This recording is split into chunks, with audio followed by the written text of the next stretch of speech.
आप सब? I hope सब बहुत अच्छे होंगे, सबकी पढ़ाई भी और लाइफ भी काफ़ी अमेजिंग चल रही होगी।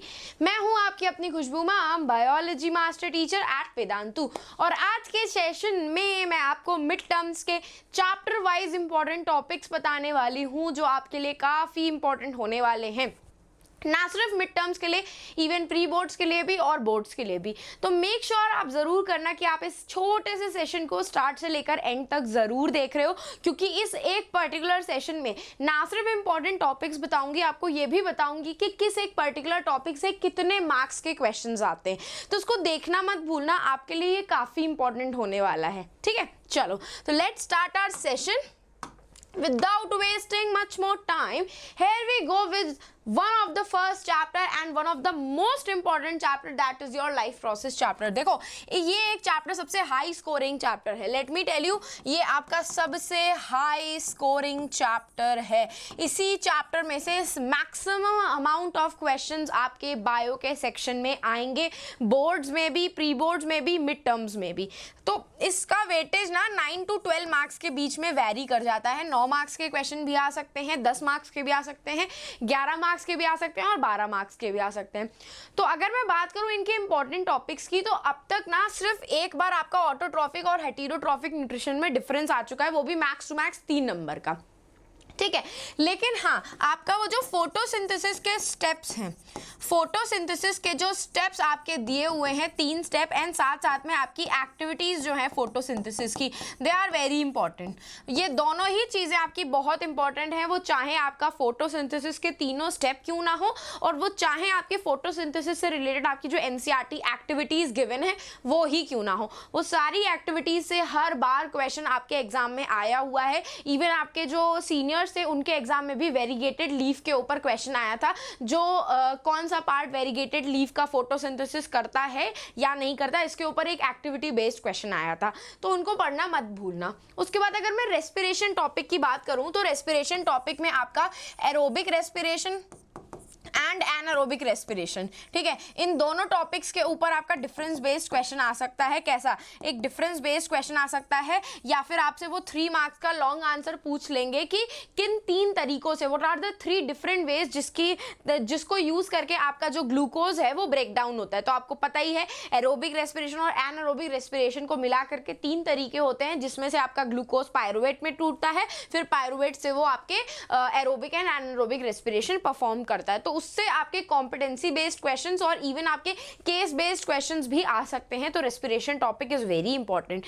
उसके बाद बात करूं ट्रांसपोर्टेशन की, तो डबल सर्कुलेशन वाला जो टॉपिक है ना, उससे रिलेटेड फ्लो चार्ट के फॉर्मेट में आ सकता है। ठीक है, फ्लो चार्ट के फॉर्मेट में आ सकता है, या फिर आपसे वो हार्ट का जो डायग्राम है, आपका हार्ट का जो डायग्राम है, उसके लेबल्ड पार्ट के फंक्शंस पूछ सकता है। क्या पूछ सकता है? लेबल्ड पार्ट्स के फंक्शन पूछ सकता है कि भाई आपकी एओर्टा क्या काम करती है, कौन से चैम्बर्स आपके ऑक्सीजनेटेड ब्लड कैरी करते हैं, कौन से चैम्बर्स डीऑक्सीजनेटेड ब्लड कैरी करते हैं, कौन सी ऐसी वेन है जो ऑक्सीजनेटेड ब्लड कैरी करती है। तो इस तरीके के क्वेश्चन आपके ट्रांसपोर्टेशन टॉपिक से आते हैं कि डबल सर्कुलेशन पूरा माइट भी डिफाइन करने के लिए ना आए, लेकिन उससे डायग्राम बेस्ड क्वेश्चन आ सकते हैं, है ना। तो डायग्राम हार्ट का, हार्ट की लेवलिंग जो है कि उसमें कितने चैम्बर्स होते हैं, कौन कौन सी ब्लड वेसल्स होती हैं, वॉल्व का क्या काम होता है, ये सब आपको पढ़ के जाना है अच्छे से। उसके बाद लास्ट बात करूंगी आपके एक्सक्रीटरी सिस्टम की। तो एक्सक्रीटरी सिस्टम का सबसे इंपॉर्टेंट टॉपिक हो जाता है आपका यूरिन फॉर्मेशन। देखो, यूरिन फॉर्मेशन जो होता है आपका, वो इनडायरेक्टली पूछा जा सकता है। कैसे?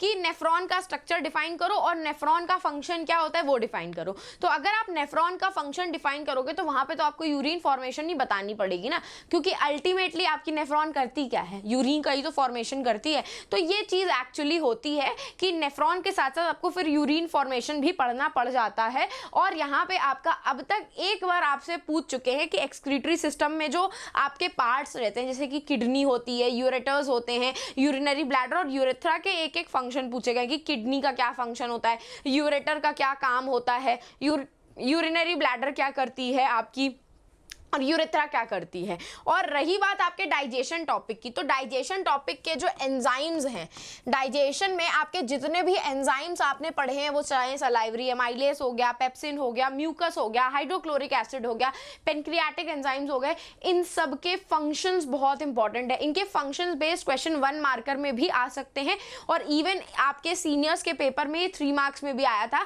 कि हाइड्रोक्लोरिक एसिड का फंक्शन क्या होता है, बाइल जूस का क्या फंक्शन होता है, स्टमक के अंदर किस चीज का डाइजेशन होता है, तो ये आपको पता होने चाहिए। तो इस तरीके के आपके क्वेश्चंस आपके लाइफ प्रोसेस टॉपिक से बहुत आते हैं, ठीक है। तो मेक श्योर जरूर करना कि आप अच्छे से पढ़ करके इसे जरूर जा रहे हो, ठीक है। नेक्स्ट हम बात करते हैं आपके कंट्रोल एंड कोऑर्डिनेशन चैप्टर की।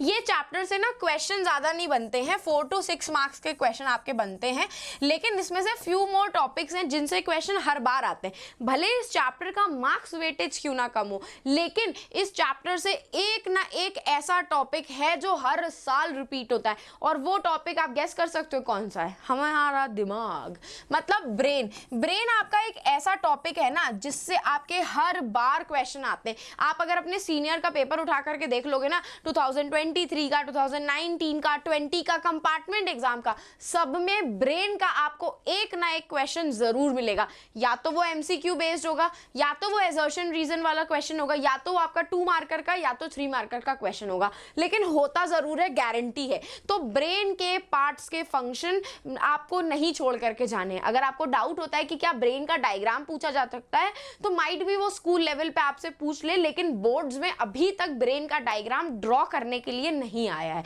ड्रॉ करने के लिए नहीं आया है, लेकिन हाँ उसके फंक्शंस बहुत इंपॉर्टेंट है, तो ब्रेन के फंक्शंस आपको पढ़ने ही पढ़ने हैं, छोड़ करके तो जाना ही नहीं है, ठीक है। उसके बाद हार्मोन्स इन एनिमल्स की बात करूं, ठीक है। सबसे पहला टॉपिक आपका इंपॉर्टेंट हो गया ब्रेन के functions and parts of brain, बहुत इंपॉर्टेंट है। दूसरा पार्ट अगर मैं हार्मोन्स की बात करूं जो आपके एनिमल्स में प्रेजेंट होते हैं, किसकी बात करूं, हार्मोन्स की बात करूं जो एनिमल्स में प्रेजेंट होते हैं, इससे आपका एक केस बेस्ड क्वेश्चन बन सकता है। क्या बन सकता है, केस बेस्ड क्वेश्चन बन सकता है। जैसे कि इंसुलिन के ऊपर केस बेस्ड क्वेश्चन बहुत बनता है, एड्रेनलिन हार्मोन के ऊपर केस बेस्ड क्वेश्चन बहुत बनता है, तो ये चीजें बन सकती हैं आपकी, ठीक है। उसके बाद थर्ड टॉपिक की बात करूं तो वो टॉपिक आ जाता है आपका फोटोट्रॉपिक मूवमेंट।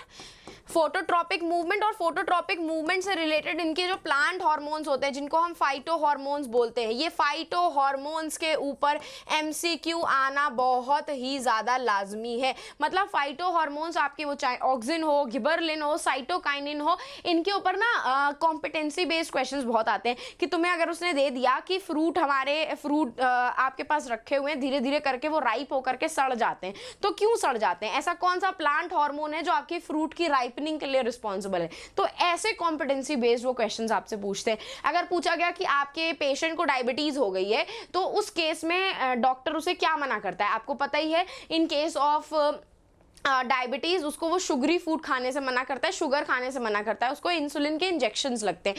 तो these are some of the competency based questions जो आपसे इस चैप्टर से बनते हैं। And let me tell you, सबसे ज्यादा कॉम्पिटेंसी बेस्ड क्वेश्चन इसी कंट्रोल एंड कोऑर्डिनेशन से बनते हैं। आप चाहें तो PYQs उठा करके देख सकते हो, ठीक है। उसके बाद रिफ्लेक्स एक्शन की बात करूं तो रिफ्लेक्स एक्शन में जो रिफ्लेक्स आर्क का पाथवे आपकी बुक में बना हुआ है, रिफ्लेक्स आर्क का जो पाथवे आपकी बुक में बना हुआ है, वो पाथवे पूछा गया है, वो पाथवे पूछा गया है।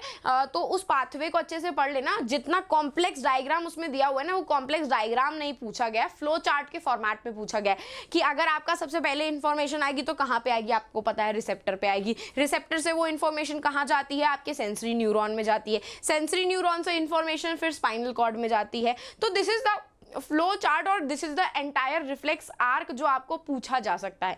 और एक क्वेश्चन बहुत कॉमन है जो आपके एनसीईआरटी की बुक में ही दिया हुआ है कि आपको कंपेयर एंड कंट्रास्ट करना है नर्वस एंड हार्मोनल सिस्टम में। नर्वस एंड हार्मोनल सिस्टम का डिफरेंस पूछा गया है, ये आपके एनसीईआरटी की बुक में ही गिवन है और ये डिफरेंस बहुत इंपॉर्टेंट है। तो ये डिफरेंस पढ़ लेना अच्छे से कि हार्मोनल सिस्टम में और नर्वस सिस्टम में क्या डिफरेंस है। अब देखो मैं एक बात बता दूं, अगर इन केस आपको लगता है कि कंट्रोल एंड कोऑर्डिनेशन आपको नहीं समझ में आ रहा है, तो मैं ऑलरेडी एक लंबा सा वन शॉट ले चुकी हूँ कंट्रोल एंड कोऑर्डिनेशन का, इसी चैनल पे अवेलेबल है। कुछ नहीं करना, कंट्रोल एंड कोऑर्डिनेशन डालना, one shot by Khushboo ma'am डालना, आपको वन शॉट मिल जाएगा, जहां पे मैंने 20 मिनट का वन शॉट भी आपका लिया हुआ है, पूरे 1 घंटे का वन शॉट भी लिया हुआ है, एनसीईआरटी मैराथन्स भी ली हुई हैं, सब कुछ लिया हुआ है। इवन अभी आपके चैनल पे स्प्रिंट सेशंस भी चल रहे हैं जहां पे हम इन्हीं सारे चैप्टर्स के इंपॉर्टेंट क्वेश्चंस भी प्रैक्टिस कर रहे हैं। डेली शाम 5 और 6 बजे वो सेशंस होते हैं, तो आप उनको अटेंड कर सकते हो, आपके लिए ही अच्छे हैं। मिड टर्म्स के ये टॉपिक्स भी आपसे प्रैक्टिस हो जाएंगे, मिड टर्म के क्वेश्चंस भी आपसे इससे रिलेटेड हो जाएंगे, ठीक है। तो ये हो गया आपका सेकेंड चैप्टर। थर्ड चैप्टर की बात करूं तो वो आ जाता है हाउ डू ऑर्गेनिज्म रिप्रोड्यूस, और इस चैप्टर से आपसे 6 से 8 मार्क्स के क्वेश्चन आते हैं, या कभी कभी 10 मार्क्स के भी आ सकते हैं, ठीक है। मैक्स टू मैक्स 10 मार्क्स या 6 से 8 मार्क्स के क्वेश्चन आपसे पूछे जा सकते हैं। सबसे कम वेटेज ना आपके हाउ कंट्रोल एंड कोऑर्डिनेशन का रहता है और हेरिडिटी चैप्टर का रहता है, ठीक है। तो यहाँ पे आपका सबसे पहला इंपॉर्टेंट टॉपिक हो जाता है एसेक्सुअल रिप्रोडक्शन में बडिंग। बडिंग ना भाई इतना फेवरेट टॉपिक है बोर्ड्स का, इतना फेवरेट टॉपिक है, तुम उठा करके देख लो 5 साल के प्रीवियस ईयर क्वेश्चन सीबीएसई के, सब में बडिंग भरा पड़ा है। बडिंग या तो 1 मार्क्स में उसने पूछ लिया, या तो 3 मार्क्स में पूछ लिया, या केस बेस्ड क्वेश्चन में उसने पूछ लिया है क्वेश्चन। तो बडिंग तो भाई पढ़ना ही पढ़ना है, बडिंग का पूरा डायग्राम आपको अच्छे से पढ़ना है, बडिंग का पूरा प्रोसेस अच्छे से पढ़ना है, कौन कौन से ऐसे ऑर्गेनिज्म है जो बडिंग प्रोसेस परफॉर्म करते हैं ये भी आपको पता होना चाहिए। और आपका वेजिटेटिव प्रोपगेशन जो आपके प्लांट्स में होता है उसके एडवांटेजेस पूछे गए हैं। अब एडवांटेजेस पूछे गए हैं तो उसके एडवांटेजेस आपको अच्छे से पढ़ने हैं, ठीक है। उसके बाद नेक्स्ट बात करती हूं तो डबल फर्टिलाइजेशन जो प्लांट्स में डबल फर्टिलाइजेशन होती है, प्लांट्स की जो डबल फर्टिलाइजेशन है उसकी बात कर रही हूँ, ठीक है। वो बहुत इंपॉर्टेंट है, पूछी जाती है, उसका डायग्राम बेस्ड क्वेश्चन भी आता है। उसका डायग्राम बेस्ड क्वेश्चन 2023 के पेपर में आप उठा करके देखोगे ना तो भरा हुआ है। 2023 के सेट 3 या सेट 4 में इसका डायग्राम बेस्ड क्वेश्चन आया जहां पे उसने डायग्राम दे दिया है और उसके पार्ट्स लेबल करने के लिए कहे हैं। तो ये होता है आपका, इस तरीके से क्वेश्चन आते हैं आपके, ठीक है। उसके बाद बात करती हूँ one of the most important topic male and female reproductive system. इसका जो डायग्राम है, इन दोनों आपका मेल और फीमेल रिप्रोडक्टिव सिस्टम का जो डायग्राम है उनके फंक्शंस पूछे जाते हैं, पार्ट्स के फंक्शंस पूछे जाते हैं कि टेस्टिस का क्या फंक्शन होता है, स्क्रोटम का क्या फंक्शन होता है, एपिडाइडमिस क्या करवाता है, फेलोपियन ट्यूब क्या होती है, ओवरी क्या प्रोड्यूस करवाती है आपकी, यूट्रस क्या होता है, सर्विक्स क्या होता है, वजाइना क्या होता है। तो ये आपके डायग्राम अब तक ड्रॉ करने के लिए नहीं आए हैं, लेकिन इन्हीं डायग्राम को लेबल करके उन्होंने आपसे फंक्शन पूछे कि वो आपका ओवरी को लेबल कर देगी, कहेगी कि ये ओवरी दी हुई है, अब ओवरी के फंक्शन बताओ क्या होते हैं। उसने स्क्रोटम को मेंशन कर दिया, वो आपसे पूछेगा स्क्रोटम का क्या काम होता है, टेस्टिस का क्या काम होता है, टेस्टिस कौन सा हार्मोन प्रोड्यूस करती है। This is actually the type of questions और टाइप ऑफ टॉपिक्स जो आपके इन्हीं स्पेसिफिक टॉपिक्स में से पूछे जाते हैं। और जैसे मैंने बोला, हर एक टॉपिक में, हर एक चैप्टर में ना एक ऐसा टॉपिक जरूर होता है जो हर बार रिपीट होता है, कंटिन्यूअसली रिपीट होता है। जैसे कि अगर मैं बात करूं आपके कंट्रोल एंड कोऑर्डिनेशन की तो ह्यूमन ब्रेन हो गया। उसी तरीके से हाउ डू ऑर्गेनिज्म रिप्रोड्यूस की बात करूं ना तो कॉन्ट्रासेप्टिव मेथड्स, जो बैरियर मेथड पढ़े हैं, केमिकल मेथड पढ़े हैं, सर्जिकल मेथड आपने जो पढ़े हैं, दैट कॉन्ट्रासेप्टिव मेथड्स, ये ऐसा टॉपिक है जो हर साल रिपीट हुआ है। आपको भरोसा नहीं हो रहा तो आप 10 साल के मॉक पेपर टेस्ट या 10 साल के बोर्ड्स के पेपर उठा करके देख लो, 101% गारंटीड है ये कॉन्ट्रासेप्टिव मेथड का क्वेश्चन आएगा ही आएगा। मिड टर्म में आएगा, प्री बोर्ड्स में आएगा, इवन बोर्ड्स में भी आएगा। अगर आपको भरोसा नहीं, आप अपने सीनियर से पूछ लेना कि मैंने ये टॉपिक्स उनको बोले थे और लिटरली ये सारे टॉपिक्स आए थे। तो मेक श्योर जरूर करना कि आप इन सारे टॉपिक्स को बहुत अच्छे से पढ़ करके जा रहे हो। मिड टर्म्स के लिए, ये प्री बोर्ड्स के लिए, इवन बोर्ड्स के लिए आपके लिए बहुत इंपॉर्टेंट है, ठीक है।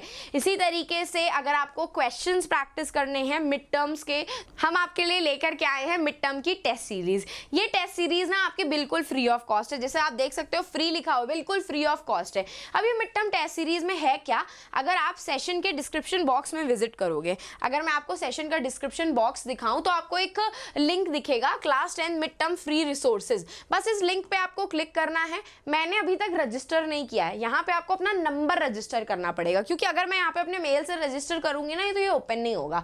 यहाँ पे आपको नंबर डालना है, उस पर एक OTP आएगा और एक बढ़िया से PDF ओपन होकर के आएगी, उसी में ही लिंक गिवन है। उस लिंक को क्लिक करना, एक एक्सेल शीट ओपन होगी जहां पे आपके मिड टर्म के मॉक टेस्ट पेपर गिवन है। वो मॉक टेस्ट पेपर बिल्कुल फ्री ऑफ कॉस्ट है। हर सब्जेक्ट के 5-5 मॉक टेस्ट पेपर्स अवेलेबल है, बायो के, साइंस के 5 अवेलेबल है, SST के 5 है, मैथ्स के 5 है और इवन इंग्लिश के भी 5 मॉक टेस्ट पेपर आपके लिए अवेलेबल है।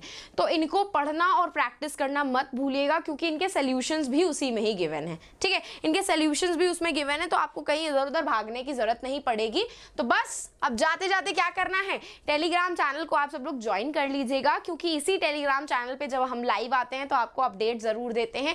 और इन केस अगर आपको मुझे रीच आउट करना है तो आप मुझे इंस्टाग्राम पे रीच आउट कर सकते हैं, खुशबू_भाटिया मेरा इंस्टाग्राम का अकाउंट है। तो बस मेरे प्यारे सारे से बच्चे जाते जाते सेशन को लाइक कर दीजिए और चैनल को सब्सक्राइब कर दीजिए। अब हम फिर मिलेंगे चलते चलते ऐसे ही नेक्स्ट अमेजिंग सेशन में। तो bye guys and take care.